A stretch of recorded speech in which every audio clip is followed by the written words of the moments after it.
Hello there, beautiful friends. I'm here to bring you a discussion. I think this discussion is quite warranted since many of you had a lot of responses to me in one of my videos about GT and Canon. But I'm not alone. I'm here with someone who's been around for years. Someone who actually I have known about for years as well. I guess without further ado, please welcome FutureGohanSSJ2. What's going on, everybody? Thank you so much for having me. It's been a long time coming, man. I mean, I'm serious, but I was watching you before I even made videos. I'm pretty sure. I think I had only made one crappy AMV at the time. That was all I had. Man, sometimes I forget I've been on the internet for that long.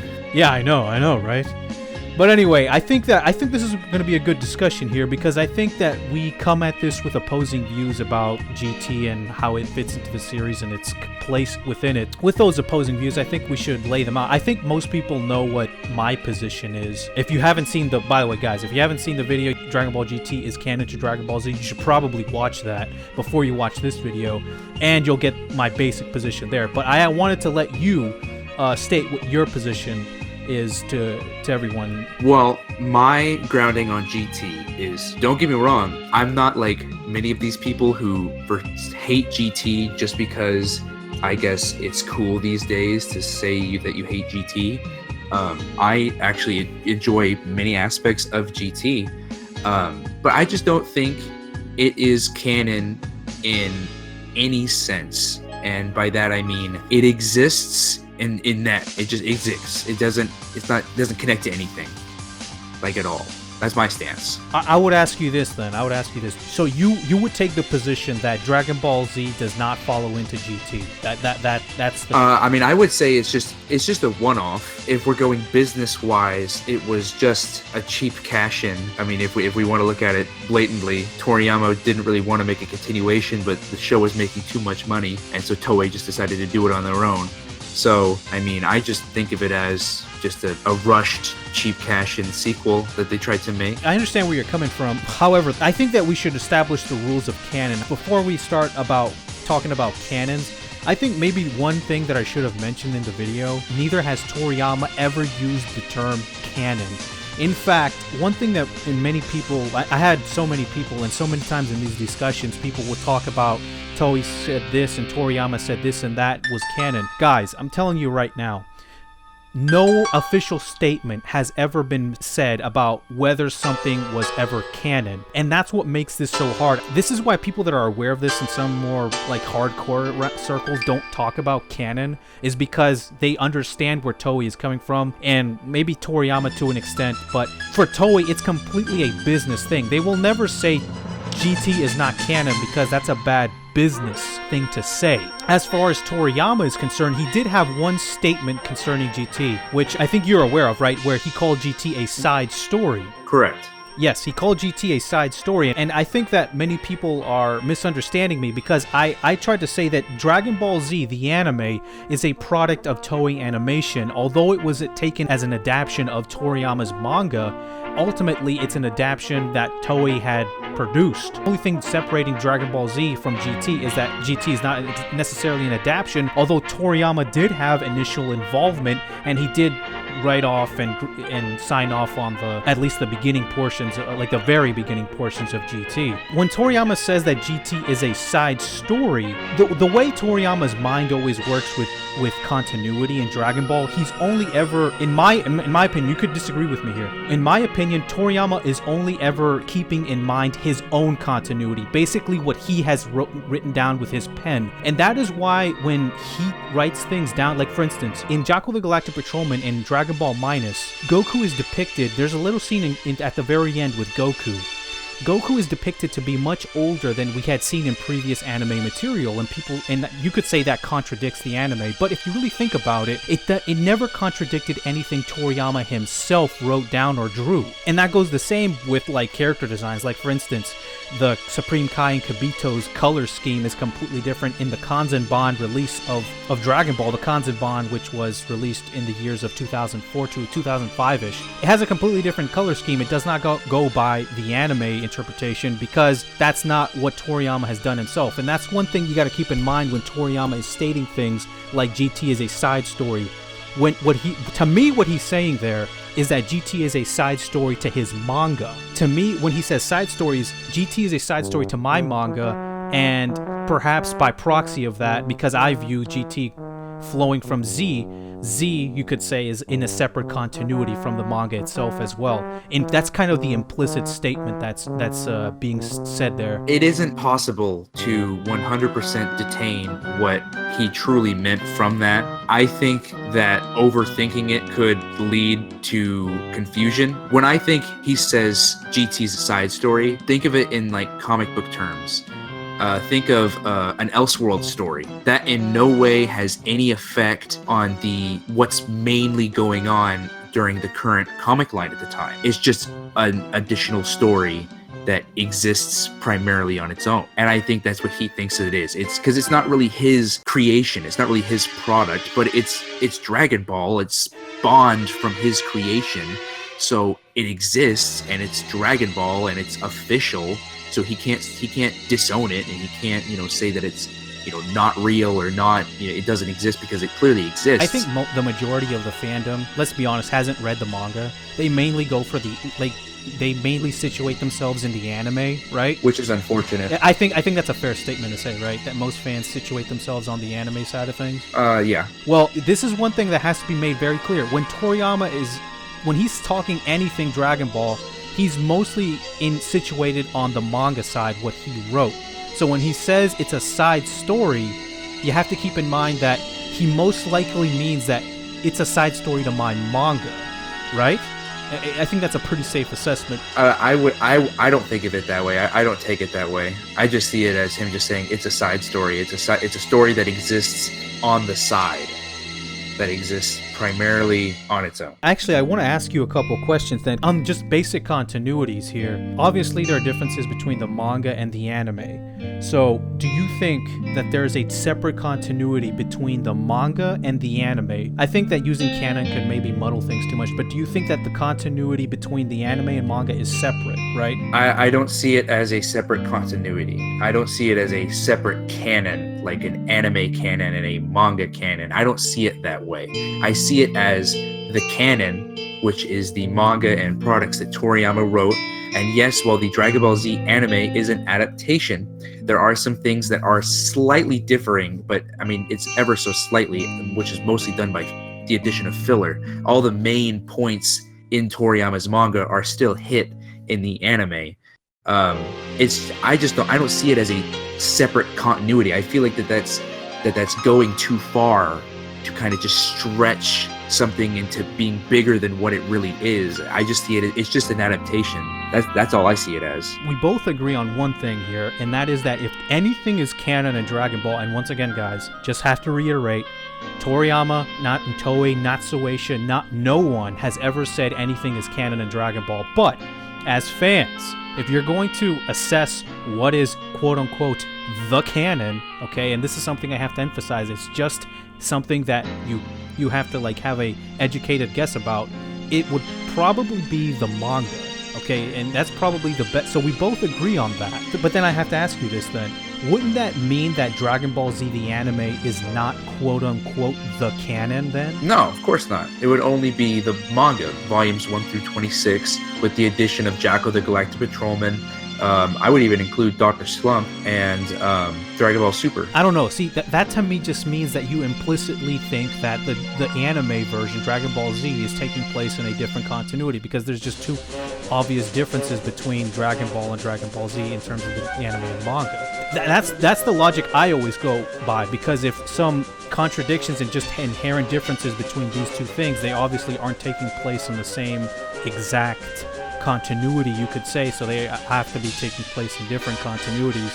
And whether you can call it canon or not, it doesn't really matter. That's more of a semantic point. I see what you're saying. You're trying to kind of take a DC multiverse, not even DC necessarily, just strictly... Well, multiverse implies that there's a multiverse. I'm not even talking about that. I'm just talking about just story-wise, like this. There's the manga story, and then there's the anime story that are different. They're obviously different. So multiverse implies that there's a universe that Toriyama has conceived and the author conceived. I'm not even saying that. Well, I get what you're saying, but I think that trying to make this adaptation just because it's different, and I understand what you're saying, like, oh, it's different, so that means that it must exist separately in its own separate thing, but it's still an official product, so it still counts as being. I think that that's just overthinking it. Like, I think that it doesn't need to be its own continuity. I think that it's just an adaptation, period.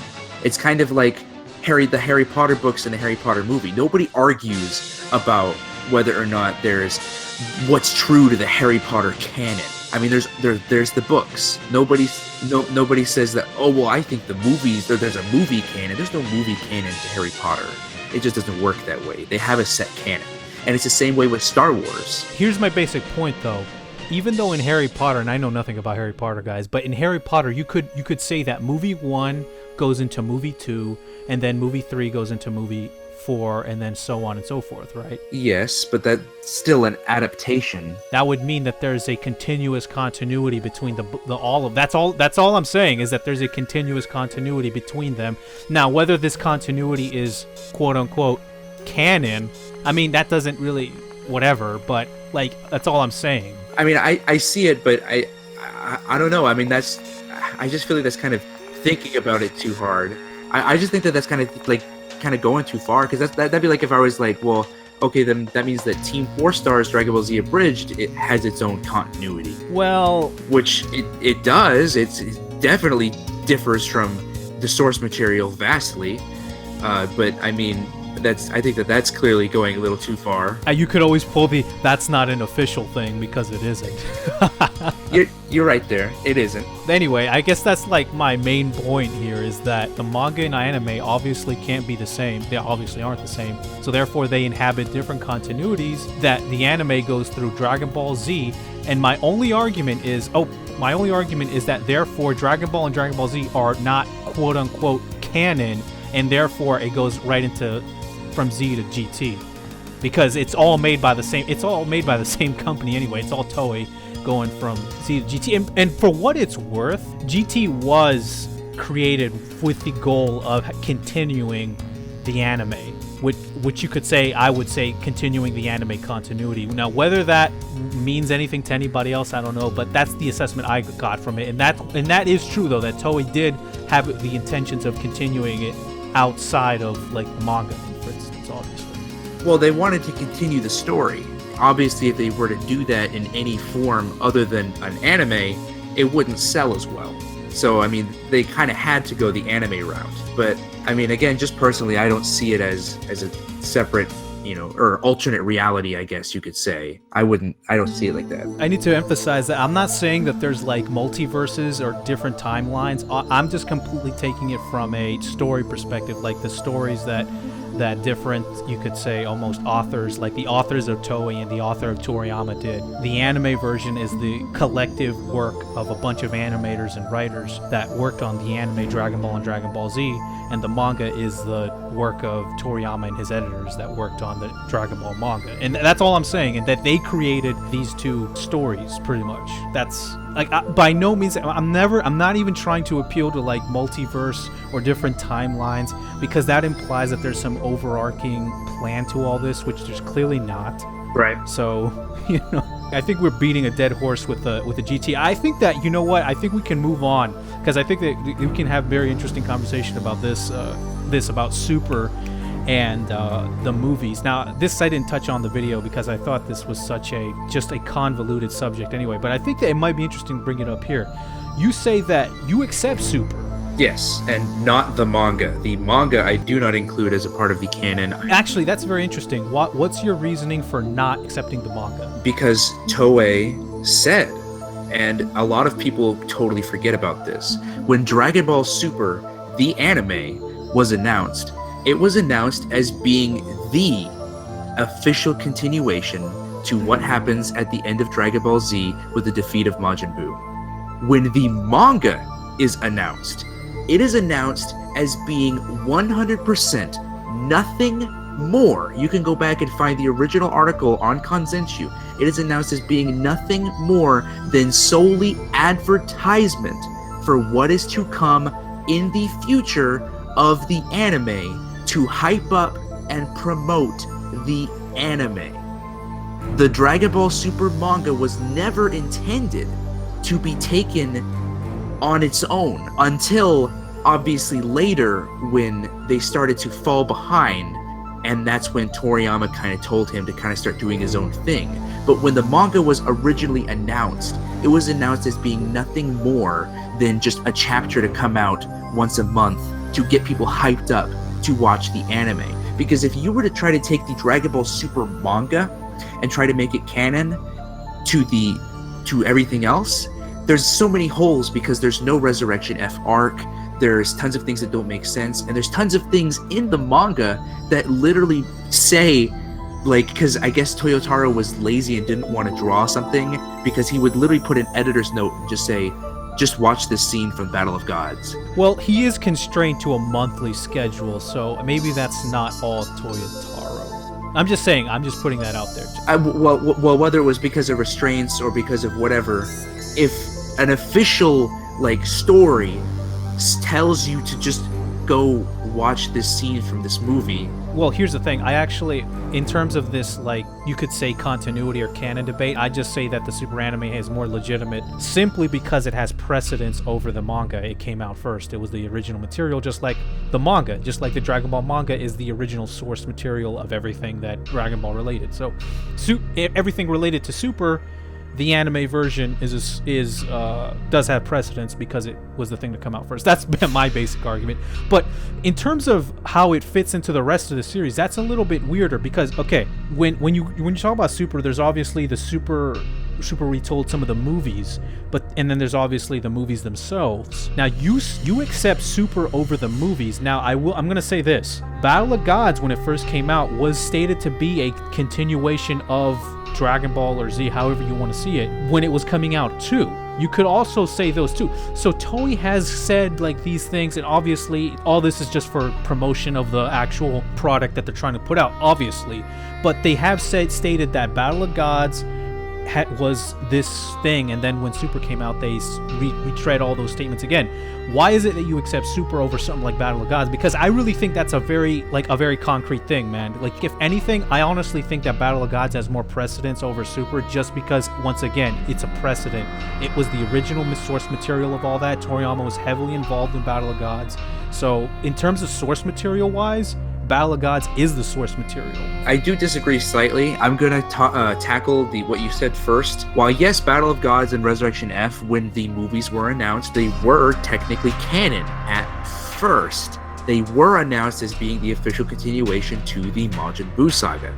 But then you have Dragon Ball Super coming out, and now Dragon Ball Super is being announced as being the official continuation to the Majin Buu saga, and it's retelling the movies themselves. So the movies now become not, I don't want to say not canon, but I guess more so overwritten. Like, they had written, like, imagine if you wrote down, what you did one day, and then you wrote literally on top of that exactly the same thing, but you just added a few things that you didn't feel you needed to include before. I mean, it's the same thing, but they said that Dragon Ball Super is the official continuation now. So I think that makes the movies being retconned, I guess you could say. When discerning a canon, it's so tough because, once again, they never use the term canon. Once again, this is just my theory, and this is, once again, just how I try to make sense of this madness that with this new material in terms of trying to make sense of it all. I always like to say that Battle of Gods and Resurrection F, in order to make the most sense, I suppose, is for them to just go into the manga continuity, like the movies themselves, go into the manga, take place in after the manga Buu saga.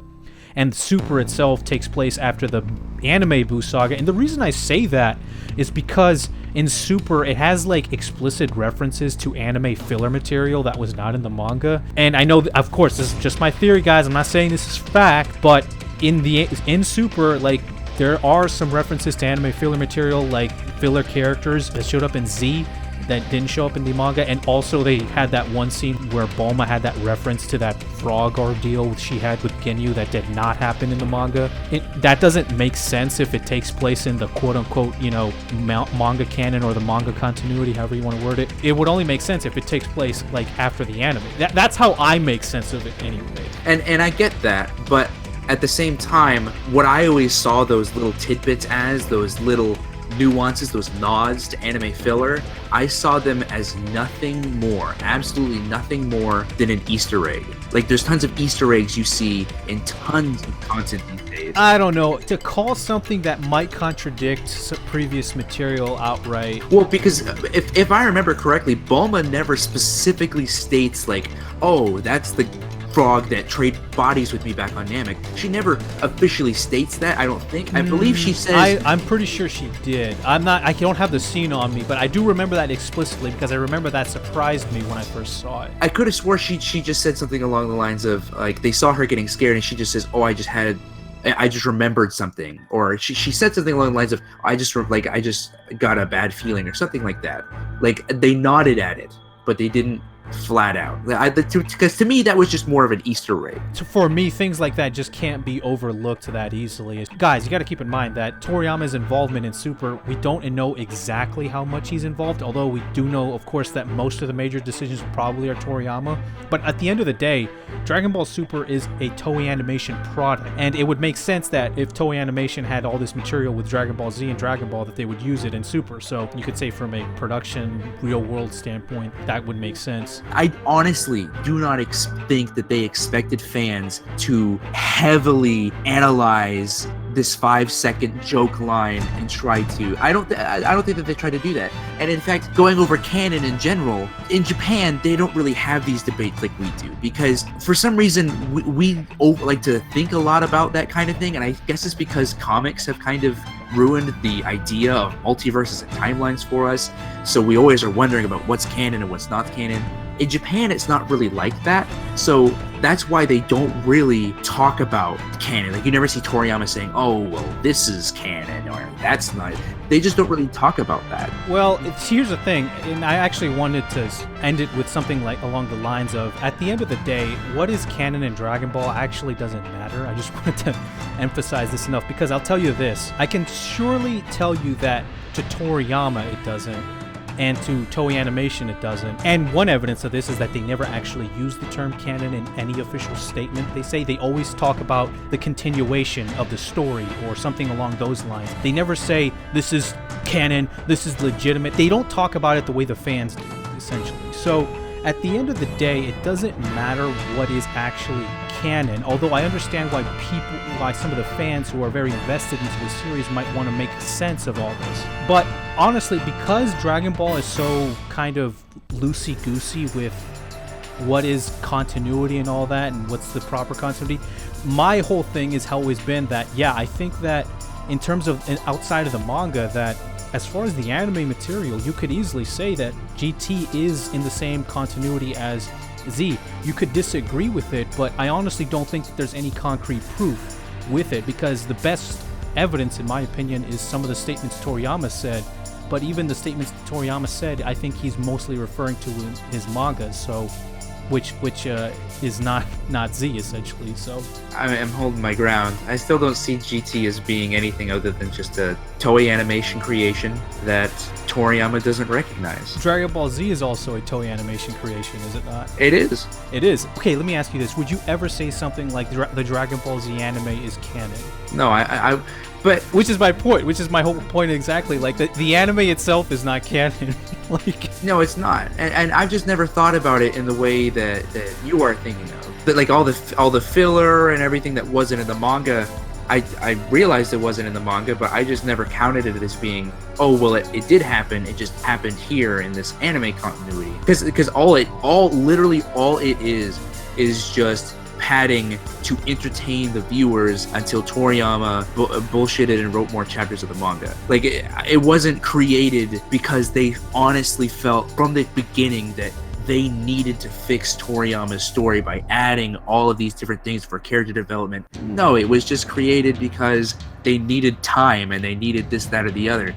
it's never, I don't think any of the filler or any of a lot of the things they changed in Dragon Ball Z was meant to be taken seriously. I think a lot of it was changed just because they kind of had to. I definitely don't think that they were conscious of it at the time. Like, obviously, the reason filler exists in Dragon Ball is because they needed to keep behind the manga, and that's the reason most of the filler exists in Dragon Ball. I definitely think that they weren't conscious decisions by Toei, by no means. I'm just saying that they did this, and in order to make sense of it all, if you choose to do that. Some people say don't make sense of it all, like it's not worth it. Like, it's not worth to try to make sense of all this. Although maybe I'm a stubborn guy, I do like to make sense, like try at least to make sense of all it. And the conclusion I just come to is that it's just that they clearly did it.